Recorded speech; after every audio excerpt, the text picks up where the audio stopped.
اعوذ باللہ من الشیطان الرجیم، بسم اللہ الرحمن الرحیم۔ تدوین حدیث کے سلسلے میں ہم نے کل کتابت حدیث جو ہے وہ نبی کریم صلی اللہ علیہ وآلہ وسلم کے دور میں اور عہد صحابہ میں اس کا ہم نے احاطہ کیا تھا۔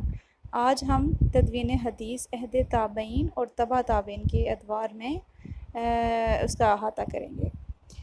تدوین کا یہ دور جو تھا عہد تابعین اور تبع تابعین کا، یہ بہت زرخیز اور کارآمد تھا۔ احادیث کو ایک باقاعدہ منظم اور مرتب علم کی شکل میں اس دور میں بہت پذیرائی ملی، اور صحابہ اکرام نے جو احادیث اپنے شاگردوں کو منتقل کی تھی، اس دور میں انہیں کتابی شکل میں مرتب کیا گیا۔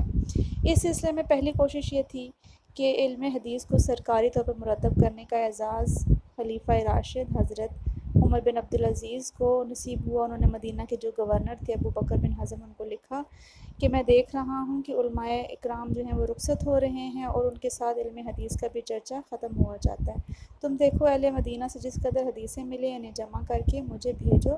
چنانچہ ابو بکر بن حزم رحمۃ اللہ علیہ نے، جو خود بہت بڑے عالم تھے، مدینہ کے مرکز علم سے جس قدر بھی حدیثیں ان کو مل سکتی تھی انہیں جمع کر کے عمر بن عبدالعزیز کی خدمت میں بھیج دیا۔ اس کے علاوہ اس دور میں جو دوسری بڑی کوشش تھی وہ امام محمد بن شہاب ظاہری کی تھی۔ امام ظاہری جو تھے وہ تابعین میں سے تھے، بہت بڑے تابعین میں سے تھے۔ وہ نہایت ذہین، صاحب علم و فضل، متقی اور پرہیزگار تھے۔ 50 ہجری میں پیدا ہوئے اور 124 ہجری میں وفات پائی۔ مدینہ منورہ میں صحابہ کرام سے جس قدر بھی حدیثیں انہیں مل سکی انہوں نے جمع کیا۔ اس کے علاوہ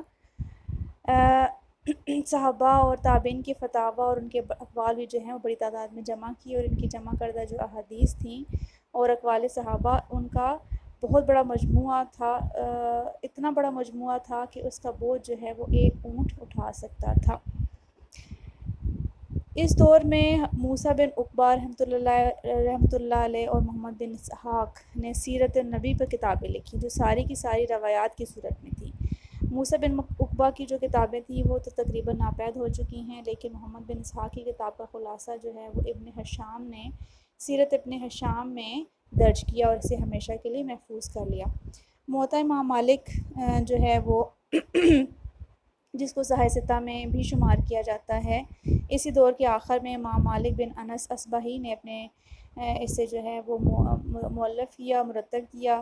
امام مالک کی وفات 176 ہجری میں ہوئی، اور آپ علم حدیث کے بہت بڑے عالم تھے اور تبع تابعین میں ایک منفرد مقام رکھتے تھے۔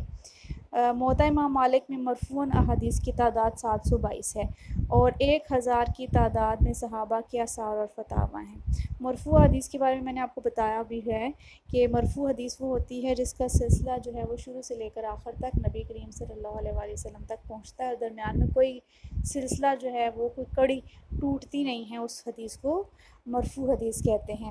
اور آثار اور فتاویٰ کے بارے میں بتایا تھا۔ آثار صحابہ اکرام کے آثار کے بارے میں اگر نام آئے آثار کا، اس کا مطلب ہے کہ وہ صحابہ اکرام کے اقوال ہیں، اور اگر آثار نبوی آئے تو اس کا مطلب ہے کہ وہ احادیث کی بات کی جا رہی ہے۔ موطا کی جو ترتیب ہے وہ فقہی ابواب کے ترتیب پر رکھی گئی ہے، اور بہت سے محدثین نے اسے صحیح ستہ میں بھی شمار کیا ہے، اور صحیح ابن ماجہ کی جگہ موطا کو رکھا گیا ہے۔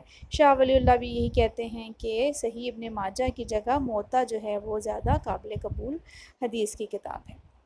تدوین حدیث تبع تابعین کے دور میں اور عہد ائمہ میں، جو بعد کے حضرات ہیں ان کو عہد ائمہ حضرات، امام حضرات کہا جاتا ہے۔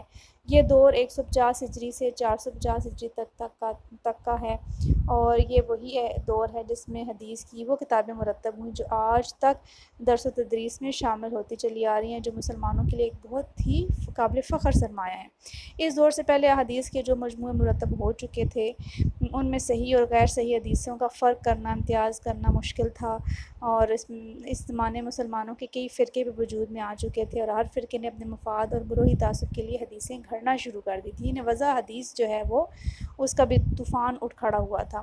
چنانچہ علماء حدیث نے اس فتنے کا مقابلہ کرنے کے لیے حدیث کی جانچ پڑتال کے اصول وضع کیے، اور صحیح، ضعیف اور موضوع حدیث کی درجہ بندی کی، اور اسماء و رجال کا فن جو ہے وہ وجود میں آئی۔ یہ عہد تبع تابعین کے دور کی بات ہو رہی ہے، ٹھیک ہے۔ اسماء و رجال کے بارے میں نے آپ کو ایک لیکچر میں بتایا ہوا ہے کہ اسماء و رجال کون سا فن ہے، جس کے تحت 1.5 لاکھ راویان حدیث کے سوانح حیات جو ہیں وہ جمع کیے گئے، جو حضرات حدیثیں روایت کرتے ہیں ان کی حالات زندگی کہ وہ کہاں پیدا ہوئے، کب پیدا ہوئے، ان کے والد کا نام، اساتذہ کا نام، شاگردوں کے، مشہور شاگردوں کے نام، اور کوئی اور ان کی خوبی تھی یا کوئی اور ان کی عادات تھی، اس کے علاوہ علم حدیث میں ان کا جو ان کی مہارت تھی اس کے بارے میں ساری ڈیٹیل جو ہے وہ موجود ہوتی ہے۔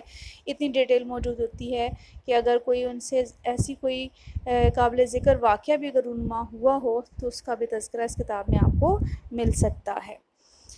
اس دور کے جو مجموعے ہیں حدیث کے، وہ امام اوزاعی نے شام میں، حضرت سفیان ثوری نے کوفہ میں، اور لیث بن سعد رحمۃ اللہ علیہ نے مصر میں، اور امام احمد بن حنبل نے بغداد میں اپنی اپنی حدیث کی جو کتابیں لکھی۔ یہ اس دور کا عظیم الشان کارنامہ ہے۔